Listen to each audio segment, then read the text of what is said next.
January 17, 1941. Aberdeen Proving Ground, Maryland, United States. The snow falls thin and gray across the testing range. A Soviet T-34 tank sits alone on the frozen mud, shipped across the Atlantic in secret, painted in dull green that looks almost black under the winter sky. American military engineers stand 50 meters back, clipboards in gloved hands, breath rising in clouds. They've been testing this machine for 3 days, shooting it, measuring it, trying to understand how the Soviets built something that shouldn't exist. Colonel William Christ raises his hand. The Aberdeen gunners load another 37mm armor-piercing shell into the anti-tank gun. Standard issue. The same gun mounted on every American tank destroyer. The same gun that's supposed to crack open enemy armor at 500 meters. The gun barks. The shell streaks across the range. It hits the T-34's front hull at a shallow angle, and skips off like a stone on water. The impact leaves a bright scar on the sloped armor, but no penetration. No crack. The shell tumbles into the snow bank behind the tank, spent and useless. Christ lowers his binoculars. His face is tight. This is the 9th shot, the 9th deflection. He walks forward slowly, boots crunching on frozen ground,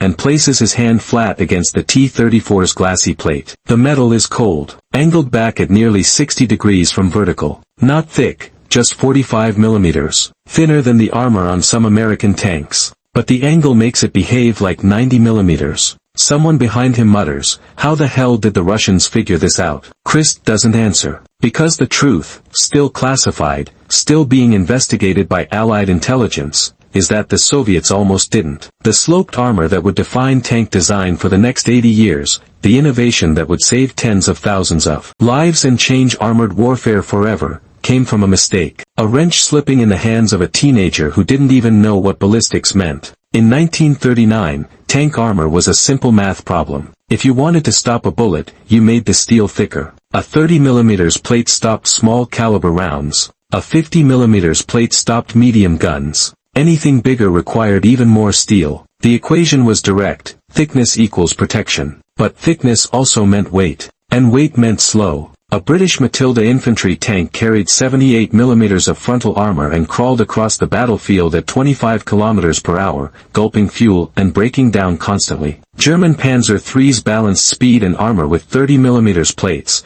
but they were getting shredded in France by heavier French guns. Everyone was stuck in the same trap: you could be tough or you could be fast, but not both. The Soviet Union entered this arms race late and desperate. In 1939, the Red Army's main battle tanks were the T-26 and BT-7, light, fast machines with armor so thin you could punch through it with a large caliber rifle. When the Winter War against Finland erupted in November 1939, Soviet tank crews learned this the hard way. Finnish troops used Molotov cocktails, satchel charges, and old 37mm Bofors guns to destroy over 2,000 Soviet tanks in 4 months. Crews burned alive inside steel coffins. Bodies came back to Soviet bases frozen solid, still in sitting positions. Stalin was furious. Marshal Kliment Voroshilov, head of Soviet defense, was demoted. New orders came down from Moscow: build a tank that can survive. Build it fast. Build thousands. The Kharkov Locomotive Factory, redesignated Factory No. 183 in 1940, became the center of Soviet tank production. The lead designer was Mikhail Koshkin, a quiet man with tuberculosis he refused to acknowledge.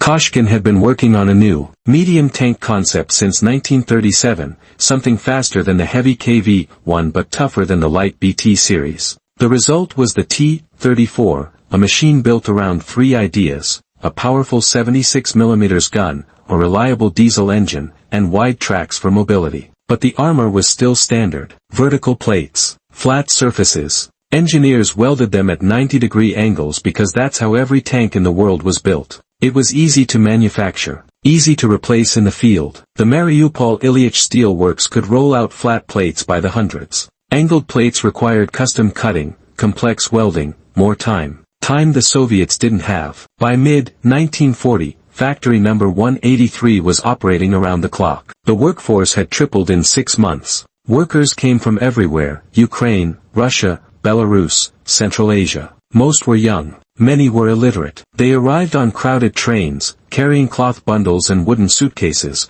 walking into a factory that roared like a forge from hell. Overhead cranes swung steel plates the size of doors. Welding torches turned the air blue. The floor shook from drop hammers pounding out tank parts. Training was almost non-existent. A supervisor would point at a task, bolt this, weld that, move this plate, and you learned by doing. Mistakes were common. Injuries were common. Deaths happened quietly and were not discussed. Production targets mattered more than safety. Stalin's quotas were absolute. Dmitry Kuznetsov arrived at factory number 183 in late August 1940. 19 years old, son of a kolkhoz laborer from a village near Kursk. His father had disappeared during the purges in 1937, arrested one night, never seen again. His mother died the following winter. Dmitry stayed on the collective farm because there was nowhere else to go, hauling grain sacks and repairing fence posts until the recruitment officers showed up. They didn't ask if he wanted to work in a tank factory. They told him. He packed his spare shirt and his father's old cap and boarded the train south. Kharkov was louder than anything Dmitry had ever imagined. The factory ran 20-hour shifts. Sleep happened on wooden benches in the corner of the assembly hall, or outside in the summer heat when the noise became unbearable. Food was watery kasha, black bread, sometimes cabbage soup. Dmitry didn't complain. No one complained. He was assigned to hull assembly. His job was simple. Position armor plates onto the tank frames as they rolled down the line, hold them steady while welders fixed them in place,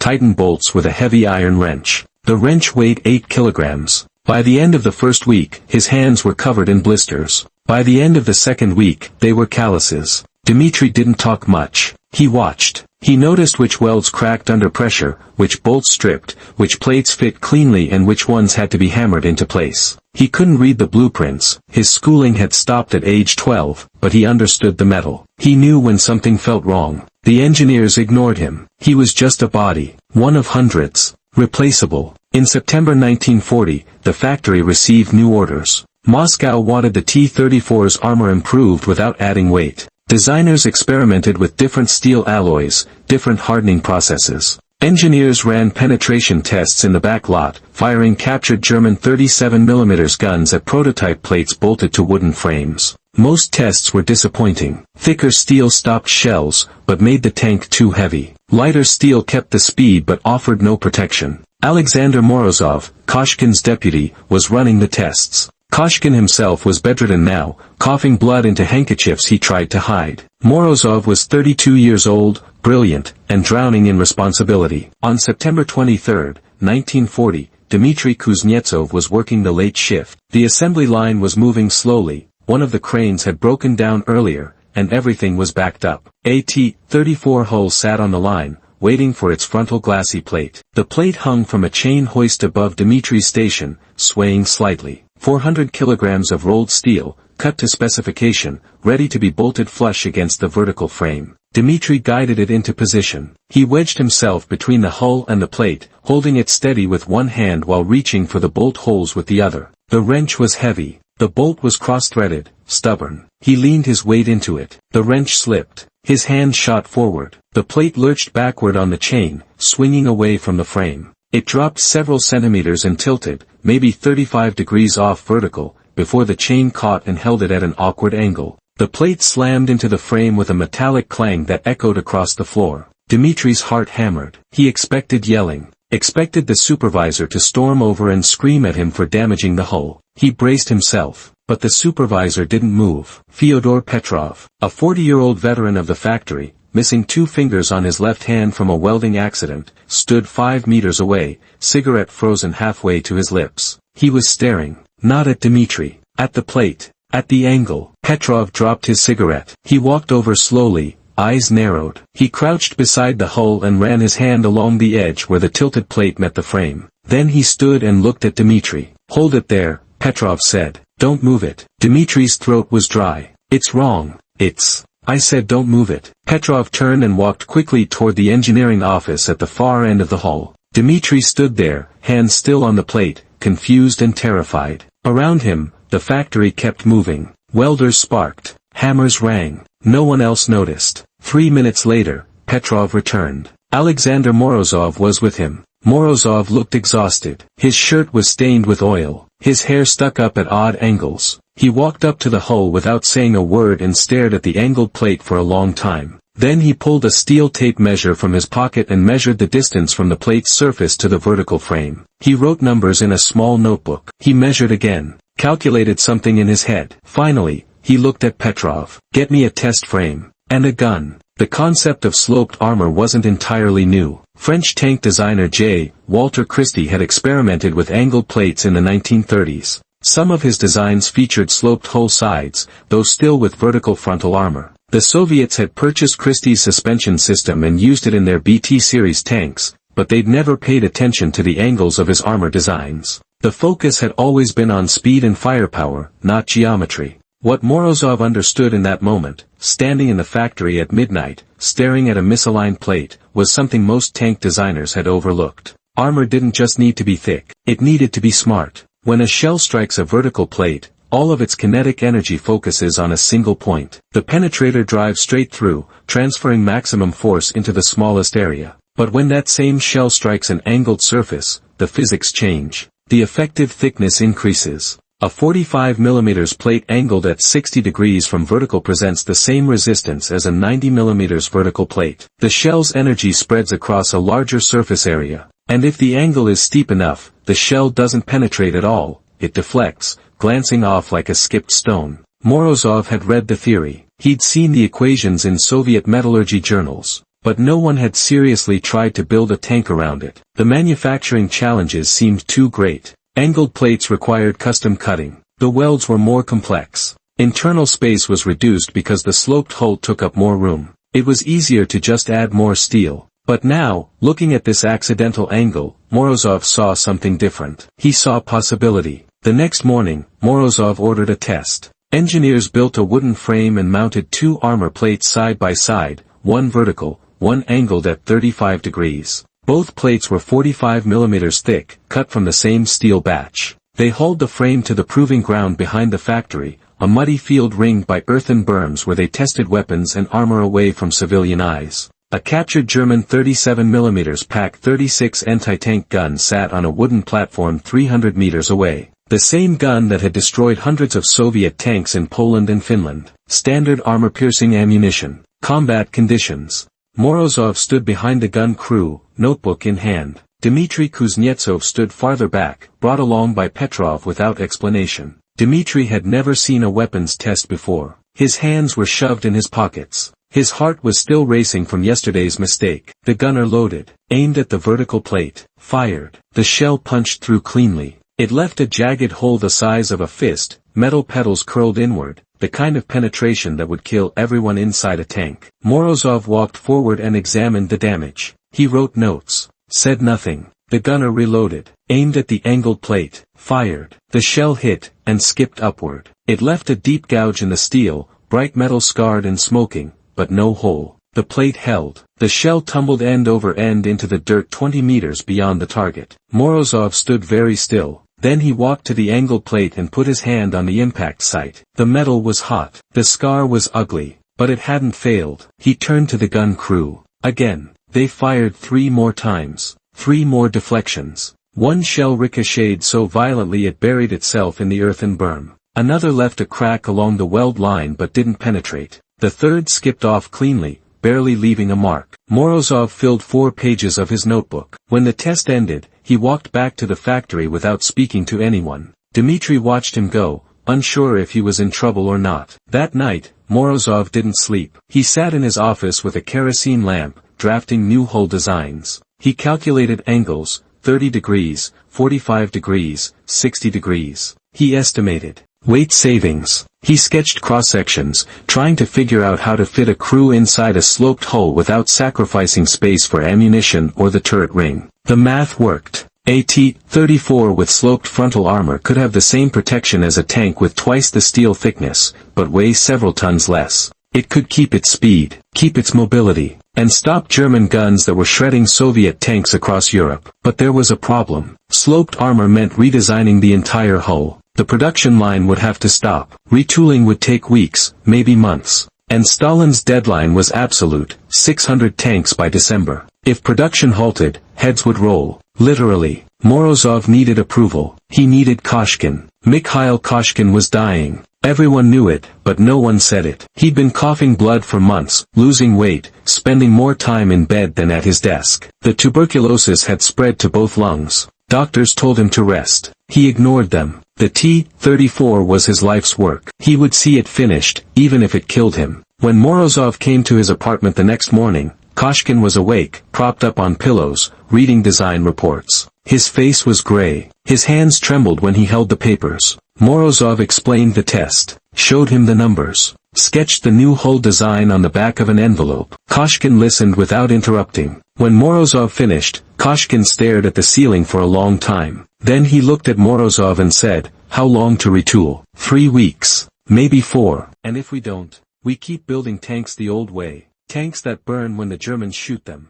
Koshkin closed his eyes. His breathing was labored, wet. Finally, he nodded. "Do it. I'll handle Moscow." Morozov left the apartment and went straight to the factory. He called an emergency meeting with the production supervisors. He showed them the test results, explained the new design, told them they had 3 weeks to retool the entire hull assembly line. The supervisors stared at him like he was insane. One of them, a man named Grigory Levin, who'd been building tanks since 1935, threw his cap on the floor. "You want to stop production? Now. Stalin will shoot us all." "Stalin wants tanks that work," Morozov said. "This works." Levin picked up his cap, looked at the sketches again, looked at Morozov. 3 weeks. 3 weeks. Levin sighed. "Then we better start now." The factory transformed overnight. Engineers reworked the blueprints, calculating new cut patterns for the steel plates. The Mariupol plant was contacted, new specifications sent by telegram. Welders practiced on scrap metal, learning how to join angled plates without weakening the seams. The hull assembly line was torn apart and rebuilt. Jigs were repositioned. Chain hoists were moved. Workers who'd spent months learning one process now had to learn another. Dmitry Kuznetsov found himself in the middle of it. Petrov kept him close, using him as an extra pair of hands for the new hull prototypes. Dmitry didn't understand why. He was just a farm kid who dropped a plate. But Petrov seemed to think he had a feel for the work, an instinct for how the metal wanted to sit. So Dmitry stayed quiet and did what he was told. The new glassy plates arrived from Mariupol in early October. They were cut at precise angles, 60 degrees from vertical, with bolt holes pre-drilled along the edges. The first one was mounted onto a test hull on October 8, 1940. It took 6 hours. The welds were tricky. The fit was tight. But when it was done, the hull looked different, meaner. The sloped front gave the tank a predatory stance, like it was leaning forward, ready to strike. Morozov ran more ballistic tests, this time with captured German 50mm guns, the newer weapon-equipping Panzer IIIs. At 500 meters, the shells couldn't penetrate. At 300 meters, they cracked the surface but didn't punch through. Only at point-blank range, less than 100 meters, did the armor fail. And even then, the damage was inconsistent. Some shells still deflected. The reports went to Moscow. The People's Commissariat for Defense reviewed the data. And on October 19, 1940, the decision came back, full production approval. The T-34 would be built with sloped armor as standard. All previous vertical hull designs were obsolete. Factory number 183 retooled completely. By November, the new T-34s were rolling off the line, low, fast, brutal-looking machines with armor that defied the rules. The first batch of 100 tanks was delivered to the Red Army in December 1940, just before the deadline. Dmitry Kuznetsov never received recognition. His name appeared on no reports,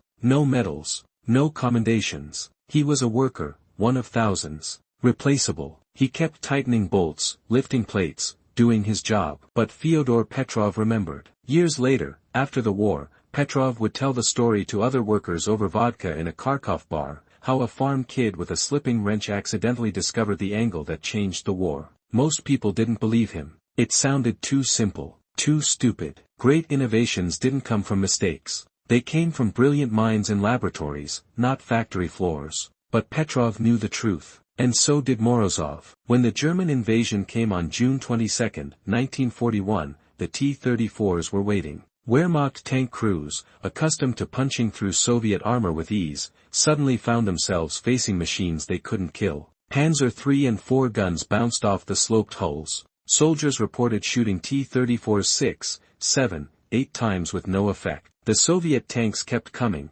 shells skipping off their angled armor like rain off a tin roof. German after-action reports from the summer of 1941 are filled with disbelief. Tank commanders described the T-34 as invincible at range. General Heinz Guderian, one of Germany's top armored tacticians, wrote that the T-34 was the finest tank in the world and demanded immediate design changes to German armor. Field Marshal Ewald von Kleist called it the deadliest tank the Wehrmacht had faced. The sloped armor didn't just improve survivability, it created psychological terror. German gunners hesitated. They second-guessed their shots. They aimed for the tracks or the turret ring, the only weak points they could reliably hit. Tank duels that should have ended quickly dragged on, giving Soviet crews time to maneuver, to flank, to counterattack. By the end of 1941, over 1,800 T-34s were in service. By 1945, the Soviet Union had produced more than 57,000 of them. The T-34 became the most produced tank in history, and its sloped armor became the template for every modern tank design that followed.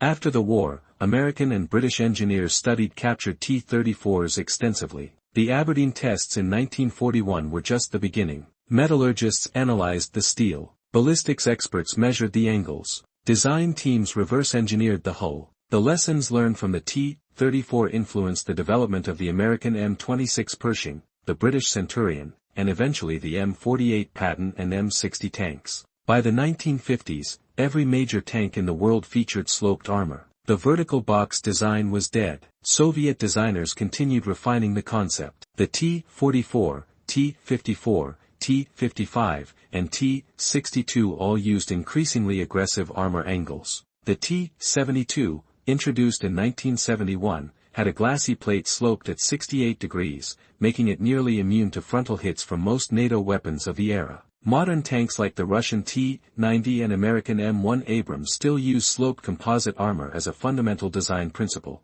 The physics haven't changed. An angled surface still deflects better than a flat one. Effective thickness still increases with slope. The geometry that Alexander Morozov sketched on an envelope in 1940 remains the foundation of armored vehicle design 80 years later. Dmitry Kuznetsov survived the war. He served as a tank driver in the 5th Guards Tank Army, operating a T-34 across Ukraine, Poland, and into Germany. He was wounded twice, once by shrapnel near Kursk, once by a gunshot in Berlin. He returned to his village in 1945 and worked as a mechanic, repairing tractors and farm equipment. He never spoke much about the factory, never told anyone about the wrench. He died in 1973, at the age of 52, from lung disease, likely caused by years of inhaling factory fumes and welding smoke. He was buried in a small cemetery outside Kursk, no military honors, no fanfare. His gravestone listed his name and dates. Nothing more. Fyodor Petrov, the supervisor who noticed the angled plate,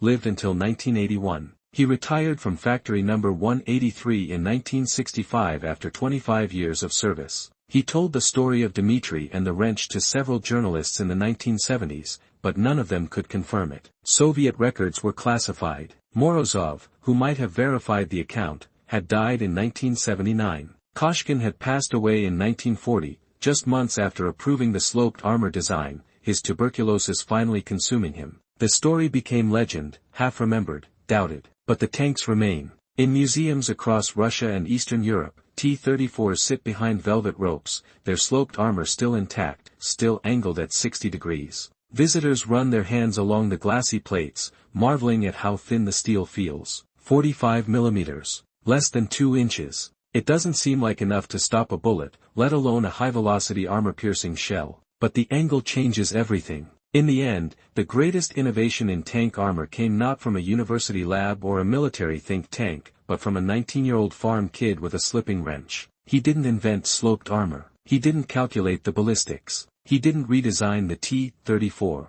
He just made a mistake. And someone noticed. That's the invisible hinge on which history turns, not the grand strategies or the brilliant generals, but the small moments. The accidents. The things that almost didn't happen. A wrench slips. A plate tilts. An exhausted engineer stops to look. And the course of a war changes. Tens of thousands of Soviet tank crews survived battles they should have died in because their armor deflected shells instead of absorbing them. Families received letters from the front instead of death notices. Men came home to their villages because the steel plate in front of them was angled instead of flat. All because a teenager from Kursk didn't tighten a bolt correctly. The wrench that slipped in September 1940 saved more lives than any medal-winning hero. It influenced tank design for the next 8 decades. It sits now in the invisible foundation of every modern armored vehicle, a ghost in the geometry. And the boy who dropped it never knew.